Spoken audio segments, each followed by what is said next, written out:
Okay, I got a phone call that messed up part of that there, but I'm gonna pick back up. All right, so got a phone call, kind of messed up some of that video. All right, but here we go. All right, because I'm doing this on my phone. All right, so where I'm at. When Noah awoke from the wine, he knew what his youngest son had done to him. And then he said, "Cursed be Canaan, a servant of servants. He shall be to his brethren." And he said, "Blessed be the Lord, the God of Shem, and may Canaan be his servant, and may God enlarge Japheth, and may he dwell in the tents of Shem, and may Canaan be his servant." Now, there's a lot going on in those particular verses there. And those particular verses, what's happening is, because Noah was drunk, and when he woke up, he noticed something was done to him personally.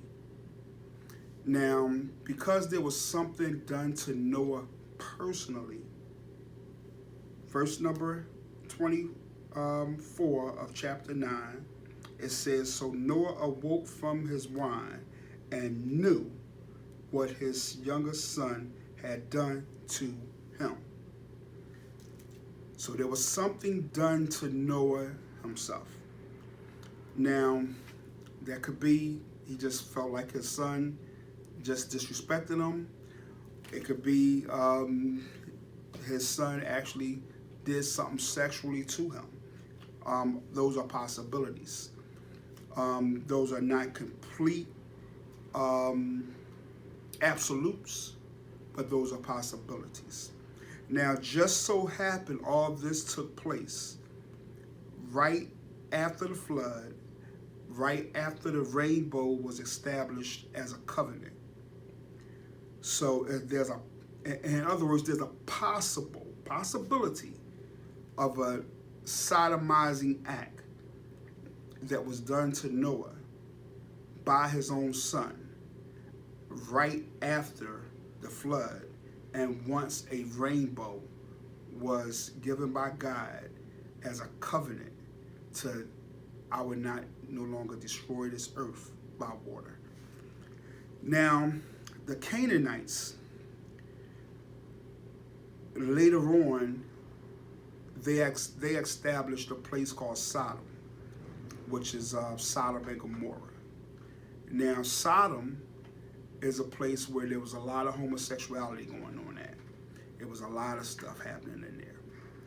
So a part of the reason why people, scholars and so forth, think that Noah was sodomized by Ham, and cursed Canaan, which was Ham's son, firstborn son, is a direct possibility of that links the personality of the Canaanites to sodomizing. Later on, they established Sodom and Gomorrah, which was all about sodomizing. So I'm going to move on. I'm going to move over to Genesis 19. Now, the only reason why I'm saying possibility, because in those particular verses of Scripture, it is not explicit on what happened. Those particular verses of Scripture that I just read about Ham seeing his father naked and Noah waking up from the drunk sleep, knowing something was done to him. Those particular scriptures are not explicit. Although if you read the book of Leviticus and if you read the book of Jude, there's different books in the Bible that goes a little deeper into explaining to you what uncovering someone's nakedness is. In the book of Leviticus chapter 20, it talks about when a man's nakedness is uncovered, that one of the ways how it's defined as being uncovered is you actually had sex with that man's wife. And that's a part of what the Bible considers uncovering a man's nakedness. Also, you having sex with the man is also considered uncovering the man's nakedness. So it's not explicit in that verse what Ham done to cause a curse being brought about on Cain, which later on established Sodom and Gomorrah. But I will show you what is explicit and something that the Canaanites done in Sodom and Gomorrah. Okay, and this is explicit. Okay, this is Genesis chapter 19, verse 4. It says, now before they lay down. Well, let me explain this, because there's a couple verses I did not read just for the sake of time. What happened was 3 men came to Sodom and Gomorrah after they got finished talking to Abram and letting Abraham know that he's going to be the father of a great nation, and letting him know that they're going to bring about the child of promise. God was about to destroy Sodom and Gomorrah, but God sent his 3 messengers in the form of 3 men over to Sodom and Gomorrah to check out Sodom and Gomorrah, to see if Sodom and Gomorrah was as diabolical as to what the smell of sin that was going up, quote unquote, to God's nostrils. So as they went over to check out Sodom and Gomorrah, the 3 men went to Lot's house, and they were staying with Lot. Lot actually convinced them to stay with him, hoping to protect the men, because he knew how trifling Sodom and Gomorrah was, that they sodomized over there, that's their thing. And these people here, a lot of them were Canaanites, which was the first son of Ham, which was accused of doing something to his father Noah.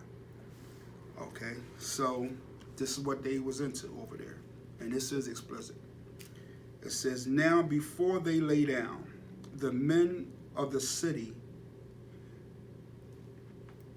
the men of Sodom, both old and young, all the people from every corner surrounded the house. Now these men are both old and young. These men, a lot of men, surrounded this house where the 3 men, the 3 messengers of God was at over Lot's house. They all surrounded this house. And here's what they said to him.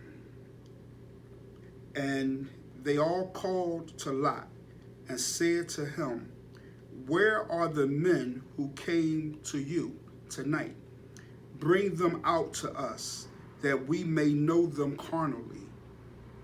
So they're actually asking Lot to bring these 3 men out, so all these other men could have sex with them, because they wanted to sodomize them, they wanted to rape them.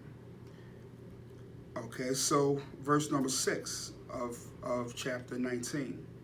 So Lot went out to them through the doorway, shut the door behind him. So he's kind of sneaking out to try to get these men to calm down, and said, please, my brethren, do not do so wickedly. See now, I have 2 daughters who have not known a man. Please let me bring them to you, and you may do to them as you wish. Only do nothing to these men, since this is the reason they have come under my roof. So Lot is asking these men who are surrounding his house, who's trying to get to the three men that's in his house, because they wanted to have sex with these men. They wanted to rape them. They wanted to sodomize them. They're in Sodom and Gomorrah, and they wanted to sodomize these men. And these men that are doing this, most of them are Canaanites, which is the sons of Canaan, which was the son of Ham, which was accused of doing something to his father. Okay, so now here's what the men says to Lot. And they said, stand back. Then they said, this one came to stay here, and he keeps acting as a judge. Now we will deal worse with him than we with them. So Lot tried to stop them from coming in there, breaking in to have sex with the men. And the response that these men that are trying to sodomize the other men is saying to Lot, don't judge us. Don't pass judgment on us. This is what we into, this is what we like, and this is what we want to do. We're going to get these men and we're going to sodomize them. That's explicit. Okay, so I'll read verse number 9 again in chapter 19. And they said, stand back. Then they said, this one came, they talk about Lot. This one came to stay here, meaning Lot came to Sodom and Gomorrah to stay there. And he keeps acting as a judge now. So they're saying, basically, Lot, you've been doing dirt with us. We all been doing some trifling stuff. And now you're trying to act new. Now you're trying to judge us. Okay? Then it said, we will deal worse with you than with them. So in other words, they're telling Lot, you think what we're going to do to them three men is bad? Wait till you see what we're going to do to you. This is explicit. This is in the Bible. This is not my words. These are in the Bible. Okay? So they pressed hard against the man, Lot. So they pushing Lot. They're trying to get in there because they want these other men. They want to have sex with these men. They want to sodomize these men. Okay? And came near to break the door down. So they was pressing on Lot so much, trying to get past Lot so bad, they almost broke the door down. That's how bad these men wanted these other men. Okay. But the men reached out, talk about the three messengers of God, but the men reached out their hands and pulled Lot into the house with them and shut the door. So this is a scene going on here. You got three messengers of God in the house. And you got these other men, however many it is, they want to get them and they want to rape them. They want to sodomize them. Lot trying to stop them. They trying to push through the door. They trying to get in there, However, the three messengers of God brings Lot, saves Lot by bringing them in and shut the door. So this is like some serious rumble going on right here. Okay. And they struck the men, talk about the three angels of God, and they struck the men who were at the doorway of the house with blindness, both small and great, so that they became weary trying to find the door. In other words, while these men are trying to grab these other men and sodomize these men of God, these men of God, which were angels of God, reached out their hands and they cursed these men who were trying to sodomize them with blindness so that they couldn't get in. and rape them. Now, just so happened